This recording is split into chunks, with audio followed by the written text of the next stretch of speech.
Saludos y bendiciones, estimados hermanos y amigos. Dios les guarde.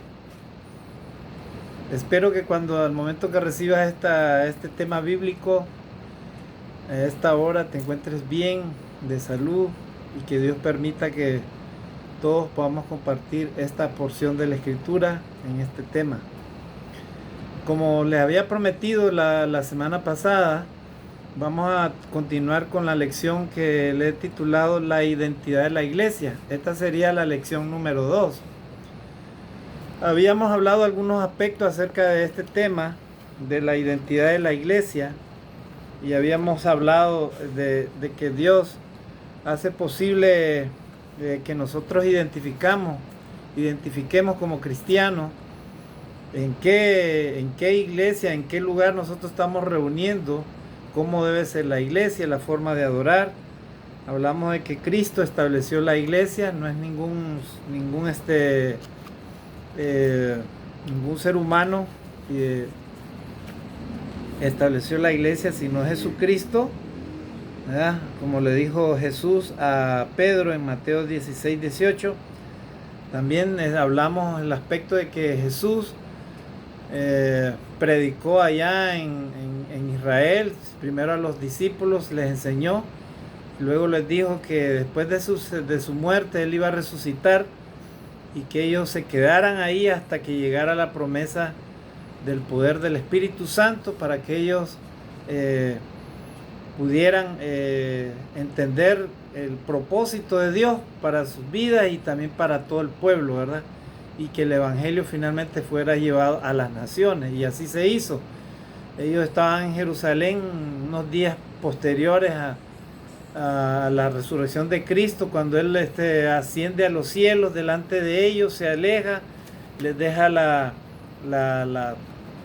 les deja el mensaje de la gran comisión: vayan y prediquen el Evangelio. Y entonces estaban ellos reunidos en la fiesta de Pentecostés, en Hechos capítulo 2, y ahí encontramos el sermón de Pedro, y se inaugura prácticamente la iglesia de Cristo, en el sentido de que Pedro es el primero que Dios utiliza para predicar el Evangelio, ¿verdad? Y de que Pedro tendría, ¿verdad?, ese privilegio, como le dijo el Señor Jesús, ¿verdad? Le dijo: y a ti te daré las llaves del reino. No es que Pedro esté allá en el cielo con las llaves del reino de los cielos, como se hace en las caricaturas o se enseña en la religión católica, no, sino que en el sentido que Pedro sería el primer discípulo que predicaría el primer sermón. ¿Para qué? Para que muchas personas se convirtieran en el Evangelio y así empezara la iglesia de Cristo, ¿verdad? Así se inaugurara. Luego también hablamos de que la iglesia tuvo su comienzo en Jerusalén, ¿verdad? Ahí se confirma en Lucas capítulo 24, del 45 al 49, y también en Hechos capítulo 2, 5. También hablamos de que la iglesia tuvo un origen, ¿verdad? Y que como identidad de la iglesia, nosotros los cristianos tenemos que saber de que fue fundada la iglesia del Señor en el año 33 después de Cristo. Hablamos de que todos los grupos religiosos que han surgido hoy en día con diferentes nombres, diferentes doctrinas, como vamos a seguir viendo cuál debe ser la verdadera doctrina. Hoy en día, y antes que olvidemos este detalle, en esta época religiosa moderna en la que vivimos, hoy en día han aparecido diferentes grupos religiosos que hacen una combinación de las enseñanzas o de las prácticas religiosas judías del Antiguo Testamento de Moisés, ¿verdad?, con la adoración a Dios en estos tiempos. Y recordemos que Dios estableció dos pactos para el hombre: el antiguo pacto, o sea, el Antiguo Testamento, y el nuevo pacto, el Nuevo Testamento. Hoy en día los cristianos no deben de regirse bajo el antiguo pacto, sino bajo el nuevo pacto. O sea que usted y yo, los cristianos, vivimos bajo la gracia de Jesucristo, no vivimos bajo la ley. Todas las prácticas judías que se enseñaron y se hacían bajo la ley en tiempo de Moisés, ninguno de nosotros los cristianos estamos obligados a seguirlas o a practicarlas como parte de lo que debemos de hacer para salvarnos, no. Por ejemplo, los judíos se reunían a adorar a Dios los días sábados. Ese era el día del reposo para ellos. Bajo la ley así estaba establecido. Pero Jesús les enseñó inclusive que no dependía del día, sino de que iba a depender de que ellos fueran salvos en la medida que hicieran la voluntad de Dios. No precisamente por reunir un día sábado, dejar de trabajar, decían ellos, pero ellos dejaban de hacer el bien.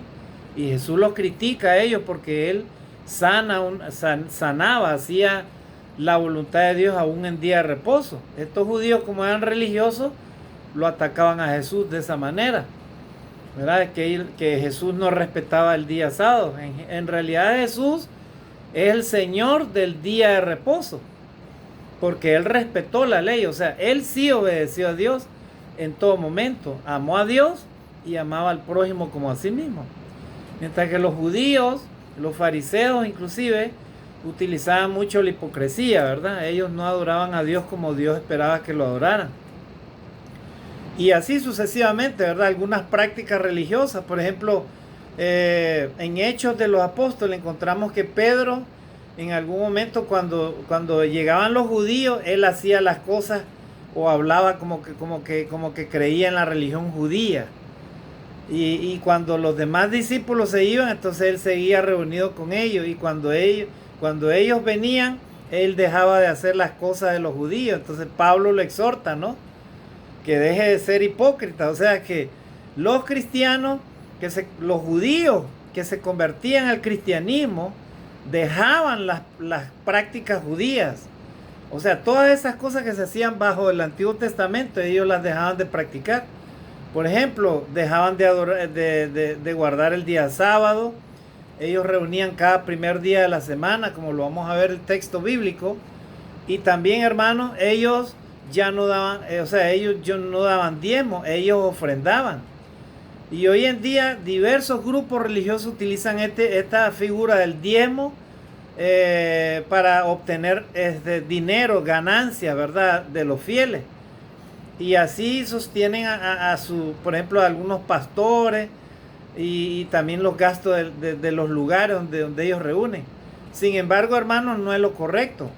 Pero tampoco vamos a también a estudiar a esta hora de que los cristianos en estos tiempos no debemos tampoco dar limosnas, como se acostumbra en la Iglesia Católica, ¿verdad? Porque tampoco eso no es bíblico. Lo que sí es bíblico para los cristianos, amados hermanos y amigos, es que usted y yo demos ofrendas a Dios. Y las ofrendas inclusive pueden ser mayor que el diezmo, ¿verdad? Porque vivimos bajo la gracia de Jesucristo. Así que yo voy a aclarar este asunto, ¿verdad? Porque probablemente en la lección primera algunos quedaron inconclusos, ¿verdad? O este hermano no sabemos qué está enseñando. Pero ahí lo vamos a ver dentro de estos puntos de la identidad de la iglesia, la forma como usted y yo debemos de adorar al Señor. Entonces, acá tenemos vimos esos puntos, ¿verdad? Vimos también la fecha del establecimiento de la iglesia en el año 33 después de Cristo. También hablamos acerca del nombre de la iglesia. Dijimos que el nombre de la iglesia debe ostentar la iglesia el nombre del que la fundó. O sea, si el que la fundó fue Cristo, entonces la iglesia es de Cristo. Así se refería Pablo en Romanos 16:16. Os saludan las iglesias de Cristo. Y también, hermanos, no como un nombre, ¿verdad? Sino como una pertenencia. O sea, el nombre de Iglesia de Cristo es una pertenencia. Él la fundó, Él la compró con su propia sangre. Y entonces a Él pertenece la iglesia. Él es el que está en la preeminencia sobre la iglesia. No son los líderes que están ahí. Es Jesucristo la cabeza de la iglesia. Él es el que tiene la autoridad. Dijimos también de que a los que seguían a Jesucristo fueron llamados por primera vez cristianos en Antioquía, ¿verdad? Así se les conoció, ¿verdad? En Hechos capítulo 11:26. Y también hablamos de cómo Agripa le dice a Pablo: por poco me persuades a ser cristiano, ¿verdad? En Hechos 26:28. También hablamos de que En 1 de Pedro 4:16 dice, pero si alguno padece como cristiano, que no se avergüence de ellos, sino glorifique a Dios por ello. Y también este otro texto dice que hablamos del tema de que Cristo es la única cabeza en la iglesia, o sea, Él es la cabeza. No es ningún hombre, no es ningún predicador, algún pastor, no. Cristo es la cabeza de la iglesia. Y todos los líderes que están ahí deben de someterse a la obediencia a Cristo. La sumisión y la adoración es a Cristo, ¿verdad? Entonces, dijimos todos esos aspectos, ¿verdad? Y hablamos también de que la iglesia no son muchas iglesias las que Cristo estableció, sino una sola iglesia, ¿verdad? No hay más que una sola iglesia. Dijimos ese texto de Efesios 4:4, un solo cuerpo y un espíritu, como fuisteis también llamados en una misma esperanza de vuestra vocación, Efesios 4:4. También, ¿pero qué es el cuerpo? El cuerpo dijimos que es la iglesia del Señor, ¿verdad? Así dice Colosenses 1:18. Por lo tanto, si hay un cuerpo y esta es la iglesia, entonces no hay más que una iglesia, ¿verdad? No como ahora que hay muchos grupos religiosos, religiones, denominaciones, ¿verdad? Hay sectas religiosas inclusive. Entonces, hablamos todos esos aspectos. En esta segunda lección vamos a hablar también hablamos de los requisitos para entrar a la iglesia. ¿Cómo debemos de ser, cómo podemos ser miembros de la iglesia del Señor? Dijimos que los creyentes o los que se arrepientan, Jesucristo llama a los pecadores, ¿verdad? Ellos deben de incluyen la fe. Por ejemplo, la fe es el oír, y la fe viene por el oír y el oír por la palabra de Dios. Así que la persona tiene que tener fe. Así dice la palabra de Dios en 11:6. Hablamos también del tema del arrepentimiento, o sea que la persona debe de arrepentirse. Pablo, cuando predicó en Atenas, le dijo, es necesario que todos los hombres en estos tiempos se arrepientan, o sea, porque la palabra de Dios dice que todos hemos pecado. Romanos 3:23, por cuanto todos pecaron están destituidos de la gloria de Dios. Entonces hay un llamado al arrepentimiento para los hombres. También hay un llamado a la confesión de fe. Romanos 10, versículos 9 y 10, que si confesares con tu boca que Jesús es el Señor, ¿verdad? Y creyeres en tu corazón que Dios le levantó de los muertos, serás salvo. Porque con el corazón se cree para justicia, pero con la boca se confiesa para salvación. Entonces hablamos también de ese tema, hablamos del bautismo, Marcos 16:16, y de predicar el evangelio a toda criatura. El que creyere y fuere bautizado será salvo, mas el que no creyere será condenado. Hay grupos religiosos que enseñan de que el bautismo no es tan necesario. Levantas tu mano y haces una oración de fe y ya eres hijo de Dios, ya eres salvo. Eso no es una enseñanza verdadera, ¿verdad? Conforme al evangelio de Cristo. Cristo mandó a sus discípulos a predicar el evangelio, a que las personas se arrepintieran de sus pecados y fueran bautizados. Así es que esa es la verdadera enseñanza. Luego hablamos también de que si uno es añadido a la iglesia, entonces uno es salvo. Hechos 2:47, o sea, todos los que creyeron, ¿verdad?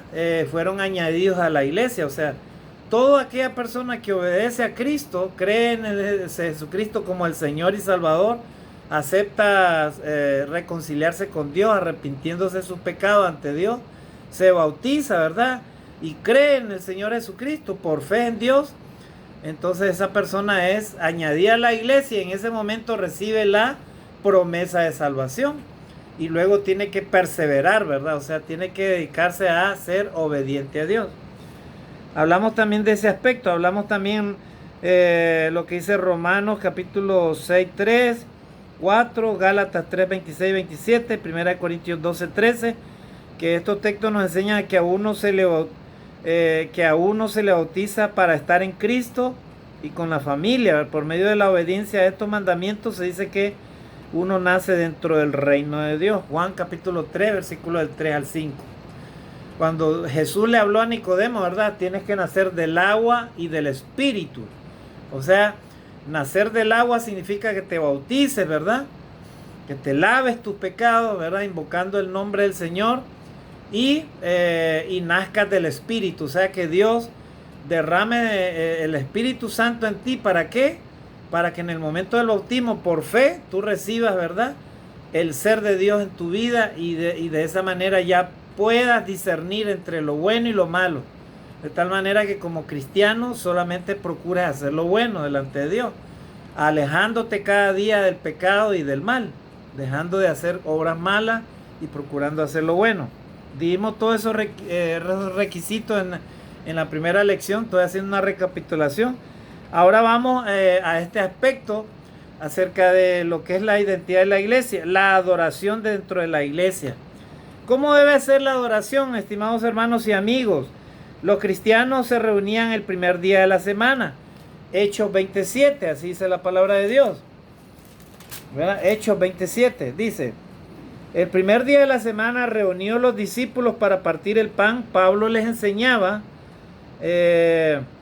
habiendo de salir al día siguiente, y alargó el discurso hasta la medianoche. Los discípulos de Cristo, ellos se reunían, algunos que habían sido judíos, ya que profesaban la ley de Moisés, habían dejado esa creencia, ¿verdad?, en la ley de Moisés, y ellos se reunían cada primer día de la semana. ¿Verdad? Bueno, este tema del primer día de la semana nosotros lo hacemos por referencia a las costumbres o a la forma como los primeros cristianos reunían dentro de la iglesia. ¿Verdad? Por ahí algunos critican a la iglesia, por ejemplo los sabatistas critican a la iglesia del Cristo. Ellos dicen, ustedes se reúnen en un día pagano, porque ellos aducen de que este César Constantino, que era un emperador romano, él decretó, ¿verdad?, que todo el pueblo fuera que la religión fuera cristiana. ¿Para qué? Para congraciarse políticamente. En realidad, hermanos, nosotros no estamos siguiendo ningún patrón ni judío, ni de ningún César romano, ni de nada. Solamente procuramos seguir las enseñanzas y las prácticas que nos dejó el Señor Jesucristo y sus apóstoles. Y los apóstoles reunían cada primer día de la semana, ellos reunían en sus casas.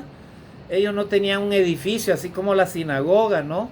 Ellos adoraban a Dios en sus casas, cantaban y partían el pan, ¿verdad? Y no andaban con instrumentos, con guitarras, con tambores, con todas esas cosas. Porque ellos, vuelvo a repetir, ellos dejaron las prácticas religiosas judías y se convirtieron a Cristo, ¿verdad?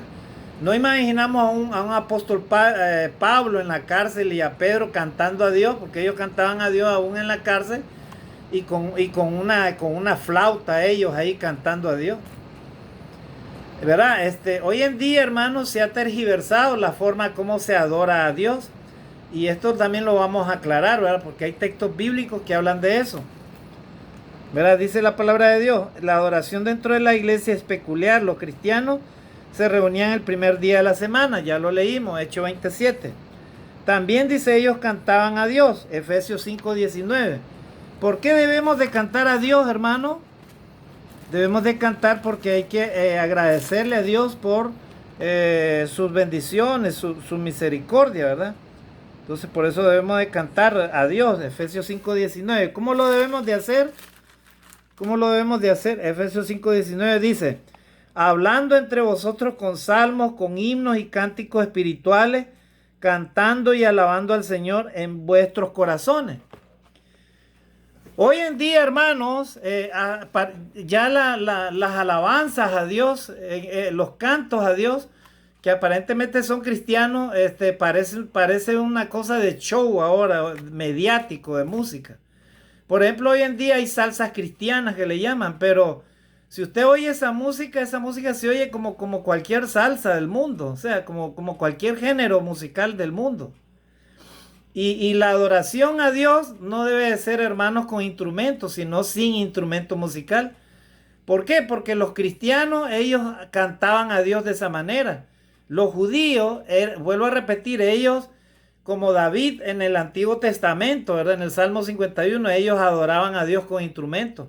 Pero los cristianos de ahora, que no somos judíos, ni hemos nacido en Israel, Mira, por acá en Perú anda un grupo que se llaman los israelitas. Ellos andan hasta ropas parecidas a las que usaban los judíos. Se reúnen el día sábado para adorar a Dios. Inclusive hacen sacrificios. Entonces la pregunta es, por qué estas personas tratan de hacer, de llevar esas prácticas religiosas judías a un contexto en el que vivimos bajo la gracia? Primer lugar. Y segundo lugar, nosotros no somos judíos, somos cristianos. O sea, somos parte de los creyentes de las naciones, de los gentiles que fueron convertidas al evangelio por medio de Jesucristo. Nada más. Entonces nosotros no estamos llamados a vestirnos así como judíos, ni sacrificar a un animalito en día sábado. ¿Por qué? Porque no vivimos bajo la ley, vivimos bajo la gracia. Y la gracia significa que Jesucristo ya clavó los decretos que habían escritos, que estaban escritos por medio de la ley. O sea, usted y yo debemos de solamente respetar la ley para no violar la ley. Pero vivimos bajo la gracia de Jesucristo, no vivimos bajo la ley. O sea, usted y yo no estamos obligados a dar diezmos, a respetar el día sábado, en adorar a Dios, a sacrificar un borriquito, una oveja, para pedirle a Dios que nos perdone nuestros pecados. No estamos obligados a nada de eso.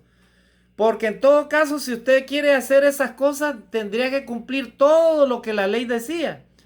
Y la ley decía, por ejemplo, una de las cosas que decía es que todo creyente que vivía bajo la ley de Moisés debía de, por ejemplo, si miraban el adulterio, tenían que matar a los adúlteros. Imagínese usted en estos tiempos que vivimos bajo la gracia de Jesucristo, usted tendría que ir a matar a los adúlteros con piedra. Ya vieron, hermano. Entonces, hoy no vivimos bajo la ley, vivimos bajo la gracia de Jesucristo. O sea, en otras palabras, Cristo ya murió por los pecados de toda la humanidad. Para todo aquel que cree, ¿verdad? El que cree y acepta vivir con Jesucristo será salvo, pero los que no serán condenados. O sea, ya la ley fue traída, ¿para qué? Para que el hombre entendiera que no podía cumplir la ley, porque la ley, hermano, solamente nos recuerda que somos pecadores, no podemos cumplir la ley. O sea, usted y yo no podemos, nadie en el Antiguo Testamento cumplió la ley. Solamente Jesucristo sí la cumplió a cabalidad, porque él era el Hijo de Dios. Así que hoy en día usted y yo vivimos bajo la gracia de Jesucristo, no vivimos bajo la ley. Vuelvo a repetir, ninguna práctica religiosa del Antiguo Testamento, de los judíos, no son bíblicas que usted y yo las practiquemos hoy en día. Y eso yo se lo digo con mucha humildad a todos nuestros amigos que practican estas cosas en diferentes religiones. Inclusive podemos hablar de los instrumentos musicales, ¿verdad?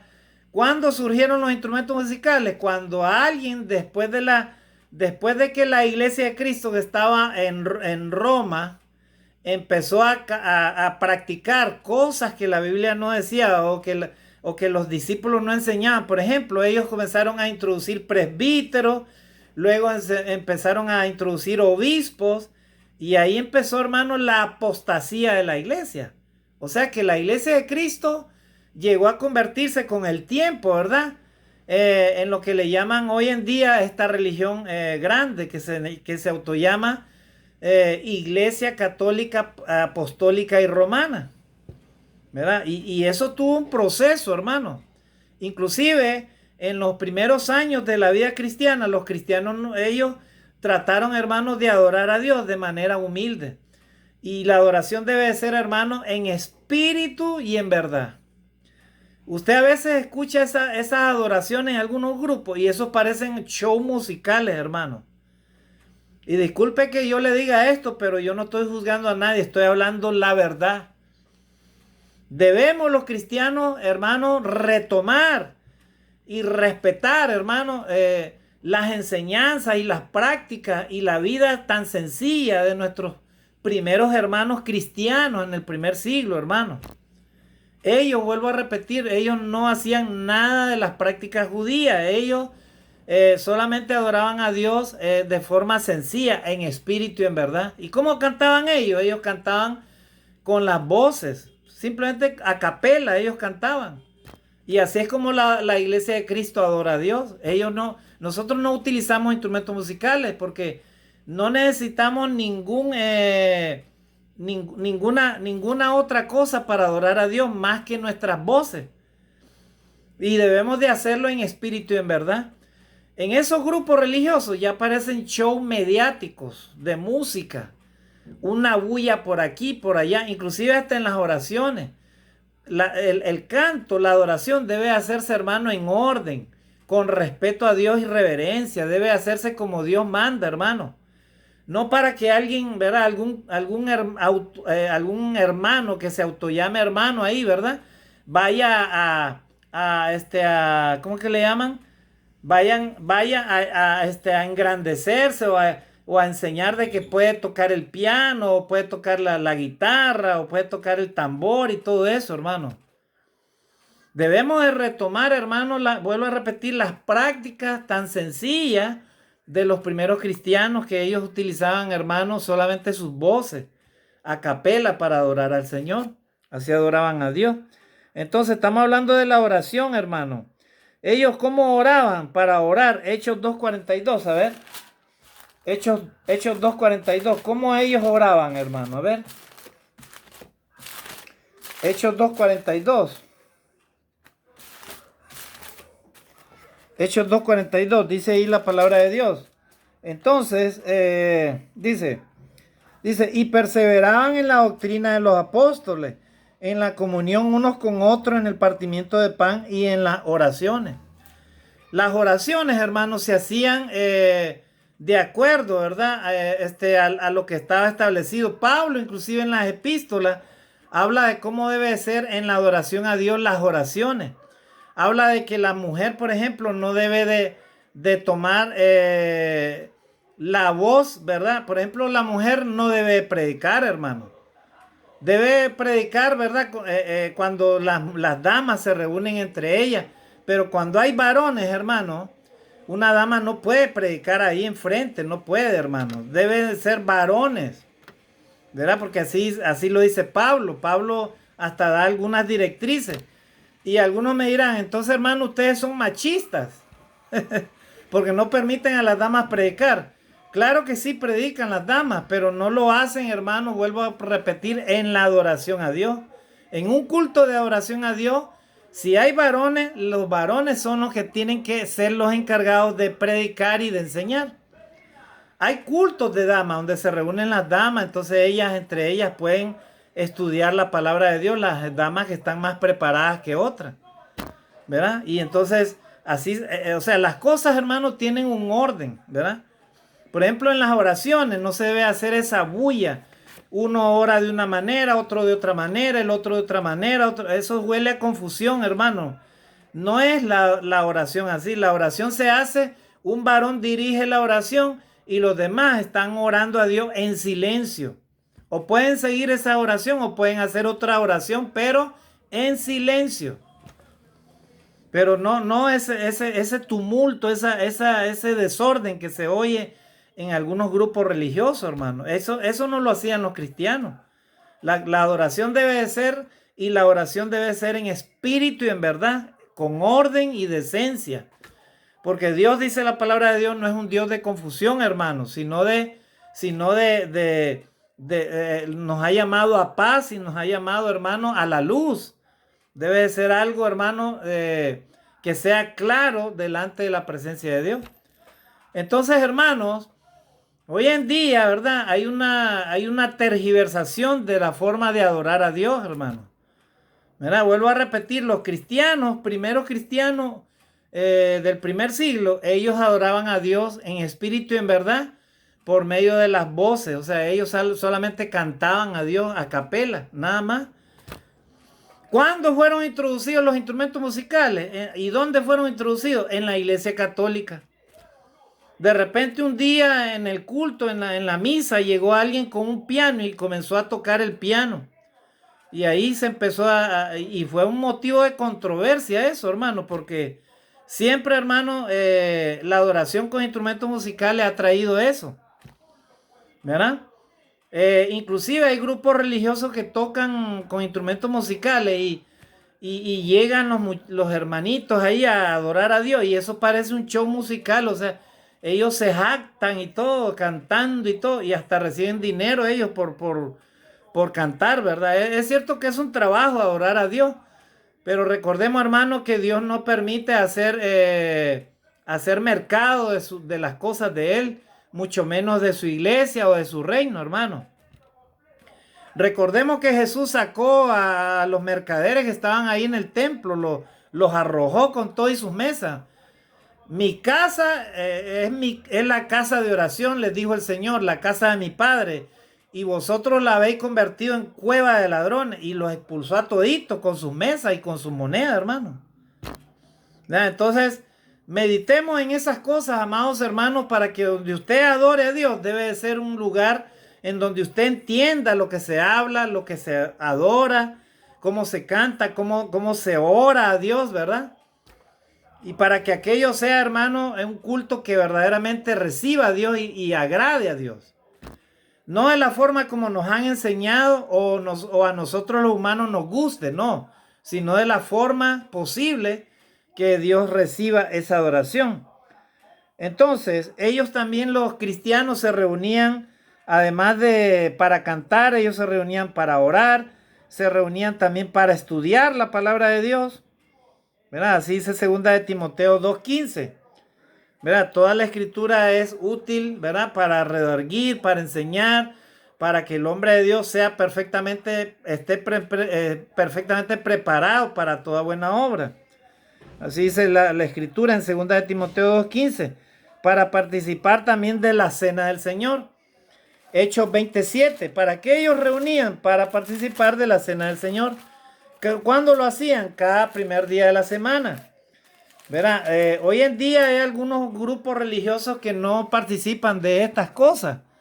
No le dan importancia a la Santa Cena del Señor, ¿verdad? Pero ellos, los primeros cristianos, por eso estamos hablando de la identidad de la iglesia. ¿Cómo era la iglesia de Cristo? Ellos se reunían, dice, cada primer día de la semana para partir el pan. Hechos 27 dice, el primer día de la semana reunió los discípulos para partir el pan. Pablo les enseñaba habiendo de salir al día siguiente y alargó el discurso hasta la medianoche. O sea, ellos, los primeros cristianos, reunían cada primer día de la semana para partir el pan.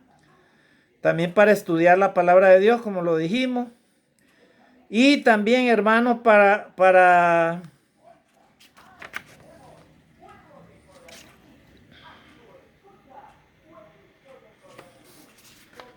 Primera de Corintios 16:2, ellos también, hermanos, ellos daban sus ofrendas. Vamos a leerlo, hermano. Primera de Corintios 16:1 y 2. Ahí dice la ofrenda para los santos. Dicen, Pablo le escribe a la iglesia de los Corintios, o sea, la iglesia de Cristo que estaba en Corinto, le escribe, en cuanto a la ofrenda para los santos, haced también vosotros también de la manera que ordené en las iglesias de Galacia. O sea, no le está diciendo en cuanto al diezmo, ¿ah? ¿Por qué el afán de muchos grupos religiosos de pedir diezmo? Para asegurar entradas de dinero. Porque ¿qué es lo que pasa, hermano? Aún en la iglesia del Señor, si nosotros damos ofrendas, pero no damos conforme a lo que dice la palabra de Dios, también podemos caer en el pecado de estarle robando a Dios. Por eso es que no debemos tampoco dar limosna, ¿verdad? Como se pide en esta religión católica, ¿verdad? Porque Dios no es ningún limonero para que nosotros le demos monedas de 10 céntimos ahí y monedas que no sirvan, ¿no? Mira, yo me acuerdo una vez que fui a una iglesia de Cristo allá en Estados Unidos. Aún en la iglesia de Cristo también puede suceder esto. Y me acuerdo que nosotros sabemos los cristianos que el diezmo era el 10% de lo que usted gana en el mes. Mira, entonces, por lógica sabemos que si una persona gana 100 soles, su diezmo sería 10 soles. Pero como no vivimos bajo el Antiguo Testamento, ni bajo las prácticas de los judíos antiguas, ni bajo la ley de Moisés, sino que vivimos bajo la gracia de Cristo, entonces por lógica, porque debemos de dar con agradecimiento a Dios, reconociendo que Dios nos da todo. Entonces, ¿qué debemos de dar?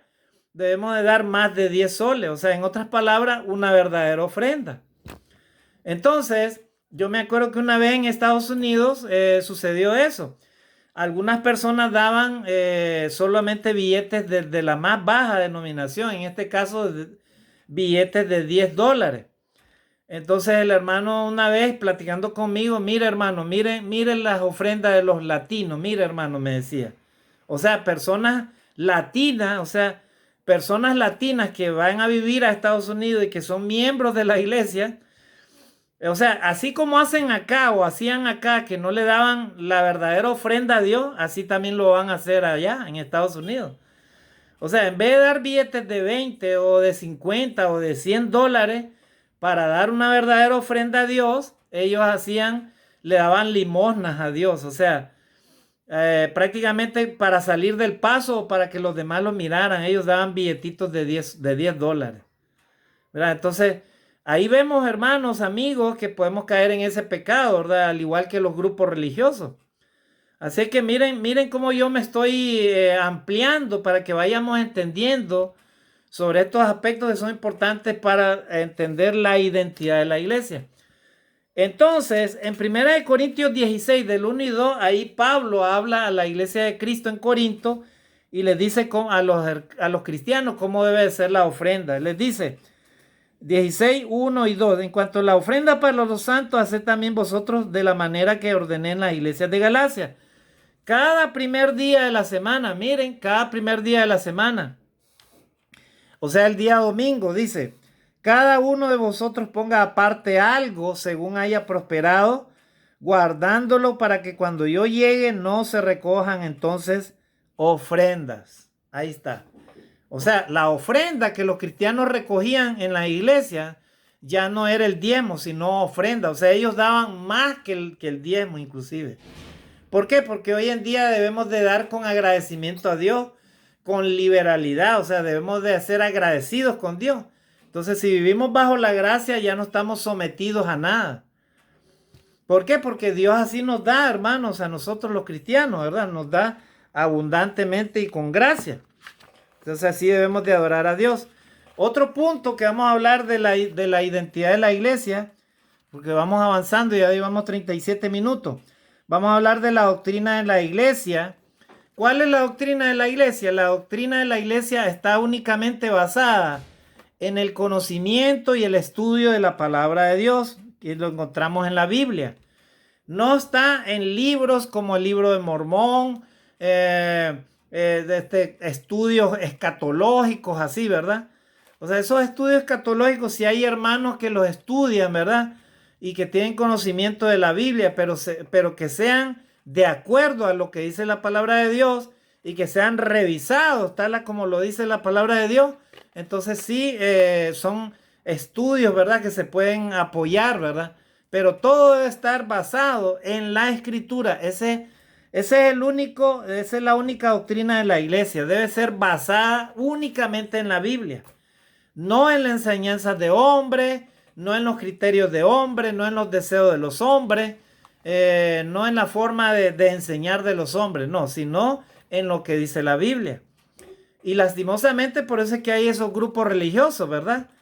Y esas religiones también, que ellos enseñan conforme a lo que les han enseñado, a lo que ellos han aprendido, pero muchas veces muchas enseñanzas no están basadas en la Escritura. Mira, vuelvo a repetir, por ejemplo, una enseñanza no basada en la Escritura. El ahorita solicitar diezmos, por ejemplo, eso no está basado en la Escritura, eso no es bíblico. Debe de ser ofrendas, ¿verdad? Eso es lo que dice la Biblia y lo que practicaban los primeros cristianos. Otra enseñanza que no es bíblica, bautismo de niños, por ejemplo.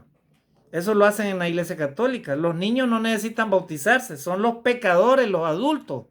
Cristo murió por los pecadores, no por los niños, ¿verdad? Y así sucesivamente, hermano, podemos enumerar un montón de prácticas religiosas que hoy en día se practican en diversas religiones, diversas denominaciones, diversas sectas, ¿verdad? Religiosas. Por ejemplo, los mormones, ellos enseñan por medio del libro de Mormón, pero no se basan en la Biblia. O sea, sacan un montón de enseñanzas de la Biblia, pero pero enseñan un montón de enseñanzas de hombres que no están basadas en la Biblia. Los cristianos, ellos se apegaban al conocimiento de lo que el Señor Jesucristo les había enseñado. Y así como ellos se basaban en Jesucristo, en sus enseñanzas, así nosotros también debemos de basarnos en las enseñanzas de Jesucristo y las prácticas y las enseñanzas de los apóstoles.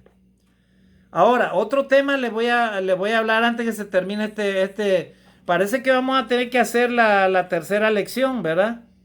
Vamos a ver, llevamos 40 minutos.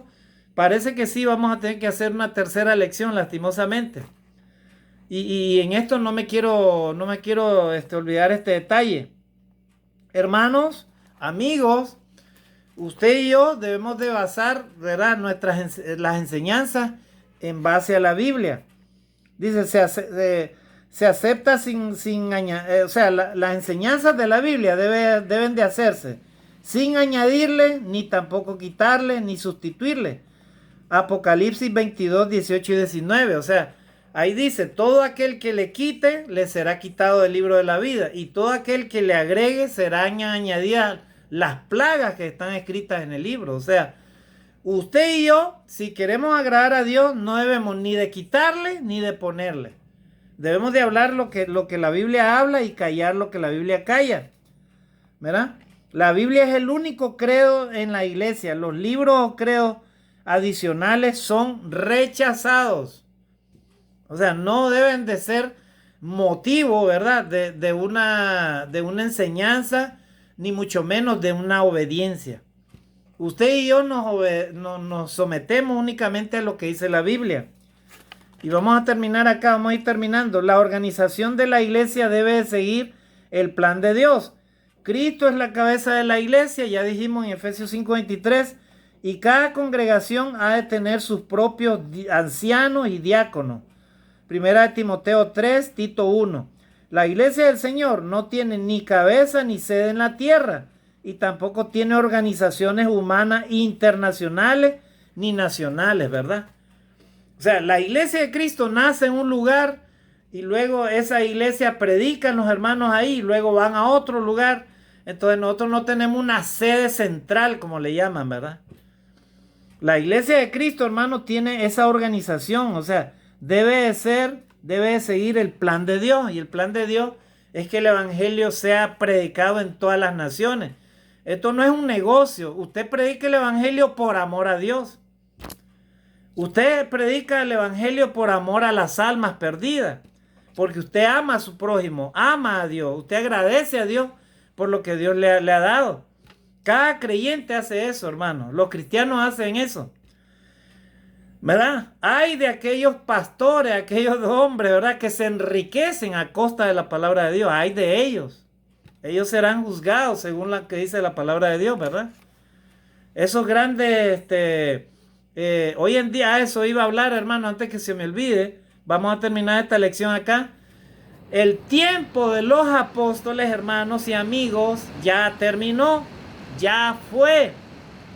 O sea que en tiempo de los apóstoles, recordemos que ellos recibieron poder, ¿verdad? Los apóstoles recibieron poder para tocar a un enfermo y sanarlo.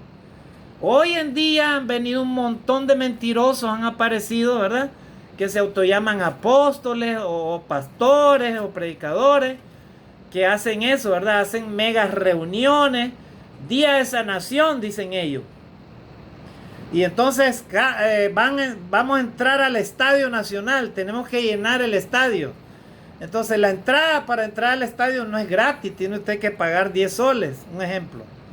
Entonces sume usted cuánto dinero van a recoger esos grupos religiosos que están ahí por cada persona. Entonces hoy es día de sanación y entonces el pastor llega o el apóstol y toca la mano del enfermo. Enfermo, sana, fuera enfermedad y esto, y la gente empieza a temblar y usted no ande creyendo esas mentiras, hermano. El poder de Dios hoy en día, según la gracia de Jesucristo, se manifiesta en la forma de que usted como cristiano únicamente, y eso es lo que hacemos los cristianos, no es que no tengamos fe, pero Dios, hermano, actúa por medio de la oración y por medio de la fe de la misma persona que está enferma. Así que nosotros no necesitamos andar haciendo propaganda de cómo Dios manifiesta su poder en la iglesia para sanar a los enfermos. Porque hay algunos hermanitos que han estado enfermos al borde de la muerte. Y ellos por fe en el Señor, de sanar y pedirle a Dios, y a través de la oración de un hermano, ¿verdad? Esos cristianos ahora son personas cristianas agradecidas a Dios porque están sanas. Inclusive los mismos médicos le daban ya pronóstico de muerte. Inclusive algunos estuvieron hasta en la UCI, en unidad de cuidado intensivo. Y ahora viven. ¿Por qué? Porque fue la misericordia y el poder de Dios. Pero no fue porque alguien llegó y los tocó ahí, ¿verdad? O como estos que se ufanan de que resucitan muertos, de que ellos sanan a los enfermos, a los cancerosos, solo los tocan y ya, ¿verdad? Eso no existe, hermano. No ande creyendo a esos charlatanes mentirosos, ¿verdad? Si usted, hermano, es hijo de Dios, cristiano, usted, hermano, hace las cosas con humildad y conforme a lo que dice la Biblia. Usted va a donde esa persona enferma, le predique el evangelio si no conoce, o si está en UCI, usted le habla de la fe en Dios, de Cristo, y esa persona con humildad, si ella acepta en su corazón la fe en Cristo, ella llora, ahí le está expresando a usted que cree en Jesucristo. Entonces, si es la voluntad de Dios, esa persona o vive o la lleva el Señor. Solamente, simplemente eso, nada más. ¿Verdad? Amén, hermano. Entonces usted habrá cumplido con la voluntad de Dios. Así que quería hablar de ese tema, ¿verdad? Porque este es un asunto que está muy de moda hoy en día. Otro punto que quiero hablar, la misión de la iglesia. La misión de la iglesia es triple. ¿Por qué? Porque su trabajo es predicar el evangelio, primeramente, Marcos 16, 15 y 16, es el trabajo de la iglesia, llevar el evangelio a las almas perdidas. También tiene el deber la iglesia de ayudar a los que tienen necesidad, Gálatas 6 y Santiago 2. Y también tiene el enorme trabajo de edificar a la iglesia. En Hebreos capítulo 3, versículos 2 y 14, o sea, edificar a los miembros de la iglesia. Y también en Mateo capítulo 28, el 18 al 20, Jesús le dijo: id y predicar el evangelio a todas las naciones, bautizándolos en el nombre del Padre y del Hijo y del Espíritu Santo, enseñándoles que guarden todas las cosas que os he mandado. Y he aquí, yo estoy con vosotros todos los días hasta el fin del mundo. Así que el trabajo de la iglesia no se limita solamente a llevar el evangelio, hermano. Iglesia de Cristo, llevemos el evangelio a las naciones, barrio por barrio, cuadra por cuadra, pero recordemos que además de eso tenemos que hacer discípulos. Porque si usted predica a una persona y esa persona se bautiza, pero si usted no la prepara para que esa persona sea discípulo de Cristo, esa persona probablemente va a pasar 20, 30 años en la iglesia y va a ser un simple miembro apagado, sin fruto y sin nada. Y eso no es el trabajo del Señor, ese no es lo que Dios quiere. Dios quiere que seamos cristianos, ¿verdad? Pero además bautizados y que además seamos discípulos de Cristo. Y que hagamos discípulos a otros, o sea que hagamos discípulos de Cristo. O sea, en otras palabras, que les enseñemos a esas personas que se preparen en la palabra de Dios para que ellos también prediquen a otros y enseñen a otros. Y solamente así, hermanos, la iglesia crece. Pero la iglesia no crece solamente con predicar el evangelio, bautizar a una persona y listo, y dejarla ahí. Tenemos que enseñarle a ser discípulos de Cristo. Y el último punto, hermanos, que habla de la identidad de la iglesia es de que la iglesia espera que cada cristiano viva una vida de fidelidad en Cristo Jesús. ¿Verdad? Primera de Juan capítulo 2 versículo 15, no podemos amar al mundo, ¿verdad? Santiago capítulo 4 versículo 4 dice que si amamos a Dios debemos de ser, no debemos de ser amigos del mundo, ¿verdad? Y finalmente, hermano, debemos de ser fieles a Dios hasta la muerte. Y entonces de esa manera, ¿verdad? Encontraremos, Dios nos dará la corona de la vida.